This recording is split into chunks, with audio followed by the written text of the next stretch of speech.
Work at home ആയാലും work at studio ആയാലും സിസ്റ്റത്തിൽ നിന്നും കണ്ണെടുക്കാതെ ദിയയിരിക്കും.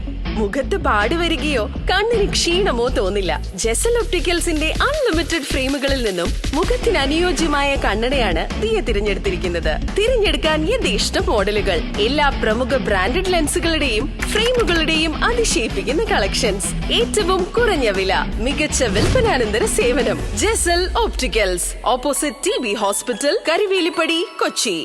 നൈപുണ്യ കോളേജിൽ പരിസ്ഥിതി ദിനാചരണം നടന്നു. കൊരട്ടി നൈപുണ്യ കോളേജിൽ പരിസ്ഥിതി ദിനാഘോഷം ഹരിതം 2025 സംഘടിപ്പിച്ചു. ക്യാമ്പസിൽ വൃക്ഷം തൈവെച്ചുകൊണ്ട് assistant executive director reverend father Tony Manikkathan പരിസ്ഥിതി ദിനാഘോഷത്തിന് നന്ദി കുറിച്ചു. തുടർന്ന് കോളേജിലെ NSS യൂണിറ്റിന്റെയും ഭൂമിത്ര സേനാ ക്ലബിന്റെയും ആഭിമുഖ്യത്തിൽ കൊരട്ടി ഗവൺമെന്റ് LP സ്കൂളിൽ സംഘടിപ്പിച്ച പരിപാടിയിൽ കൊരട്ടി പഞ്ചായത്ത് അംഗം സുമേഷ് PS അധ്യക്ഷത വഹിച്ചു. പ്രധാന അധ്യാപിക സിനി ഗോപാൽ സ്വാഗതം പറഞ്ഞു. കൊരട്ടി പഞ്ചായത്ത് പ്രസിഡന്റ് ബിജു CP ഫലവൃക്ഷ തൈകൾ വിതരണം ചെയ്തുകൊണ്ട് പരിപാടി ഉദ്ഘാടനം ചെയ്തു. Naipunnya college assistant executive director reverend father Jimmy Kunnathoor, കൃഷി officer Swathi Lakshmi, PTA vice president Rajeev Uppath തുടങ്ങിയവർ സംസാരിച്ചു. തുടർന്ന് നൈപുണ്യ കോളേജിലെ വിദ്യാർത്ഥികളും അധ്യാപക പ്രതിനിധികളും ചേർന്ന് സ്കൂൾ വളപ്പ് ശുചീകരണവും പൂന്തോട്ട നവീകരണ പ്രവർത്തനവും നടത്തി. News bureau, Kalady.